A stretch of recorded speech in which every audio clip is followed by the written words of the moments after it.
Banyak perusahaan teknologi dengan brand-brand yang bisa dibilang lumayan ternama, di mana foundernya itu juga lumayan terkenal, tiba-tiba ditinggal oleh foundernya. Padahal posisi perusahaannya itu lagi sukses-suksesnya. Kira-kira apa aja sih yang menjadi penyebab founder itu meninggalkan perusahaan yang sudah ia bangun sekian lama, bahkan sampai sukses? Mari kita bahas di Opsiana Podcast episode kali ini. Tentunya kalau kita bicara tentang ngebangun sebuah perusahaan atau startup, itu dimulai dari beberapa orang. Dan biasanya kita mengenalnya itu dengan istilah founder dan juga co-founder. Tentunya udah banyak keringat dan juga darah yang dikeluarkan untuk ngebangun startup atau perusahaan itu dari nol.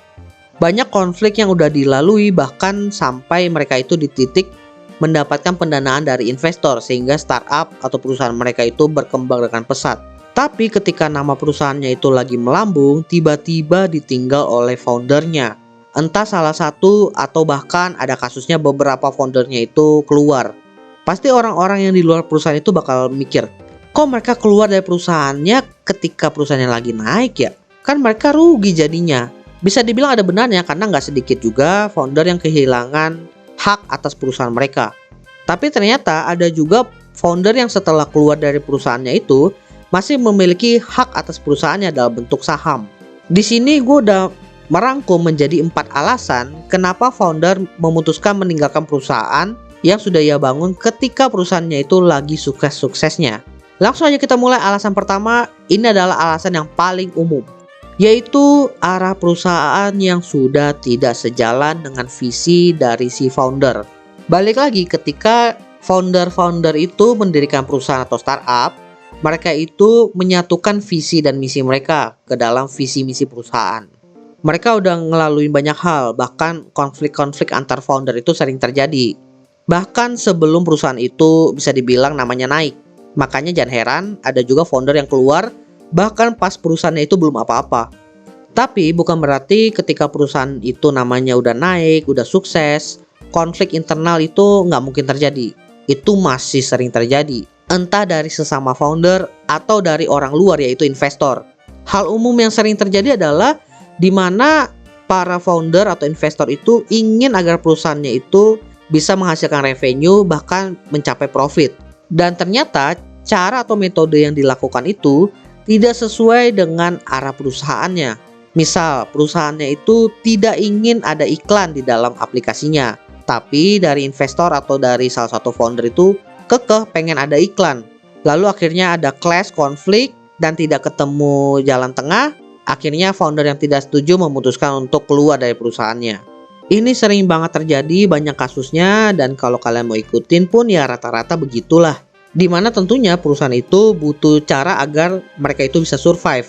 Tapi terkadang cara yang ditemukan atau diimplementasi itu tidak sesuai dengan keinginan salah satu founder. Dan kalau seandainya foundernya itu idealis banget, perfeksionis banget, dimana pengen benar-benar sesuai dengan visi misi awal, ini yang sering menjadi masalah. Tapi hal ini udah bisa dibilang lumayan umum lah di dunia startup.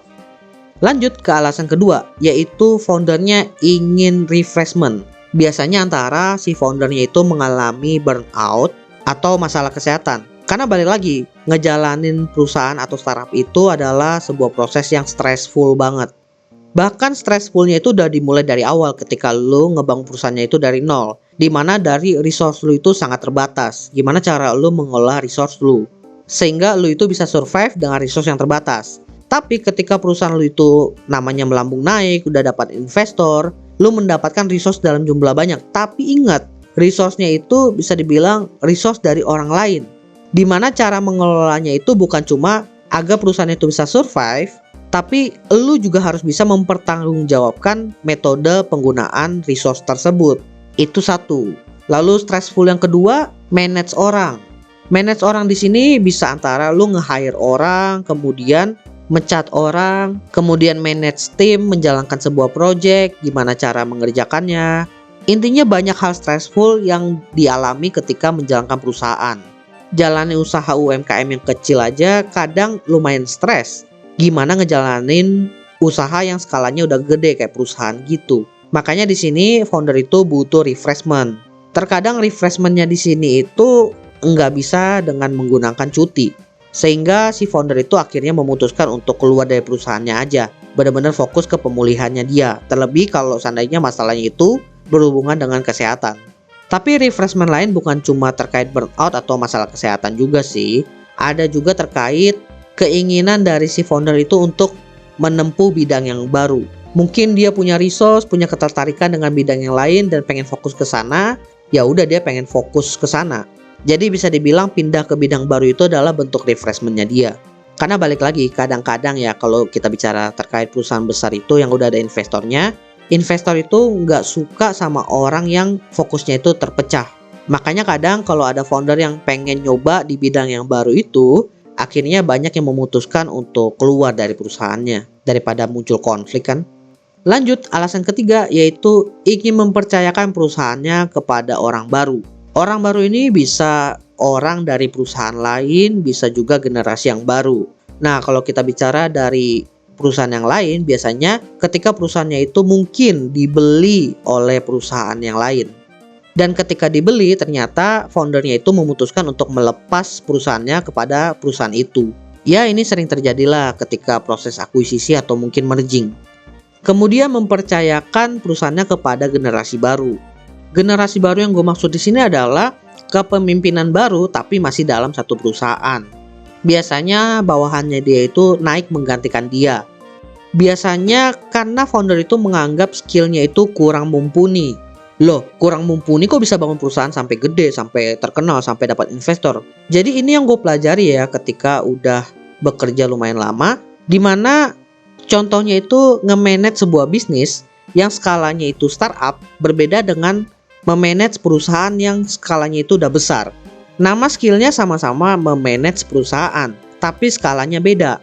Permasalahannya adalah ternyata si founder ini tidak bisa men-scale skill dia untuk bisa memanage perusahaan dalam skala gede. Dia itu terbatas sampai memanage di skala startup aja.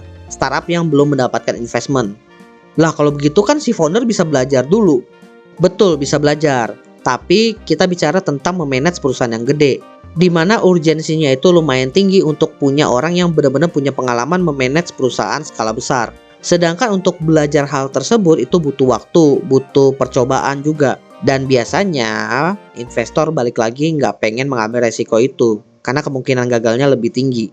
Dan si founder biasanya paham akan hal itu juga dan ingin perusahaannya survive, makanya mending dipercayakan kepada orang yang punya skill tersebut.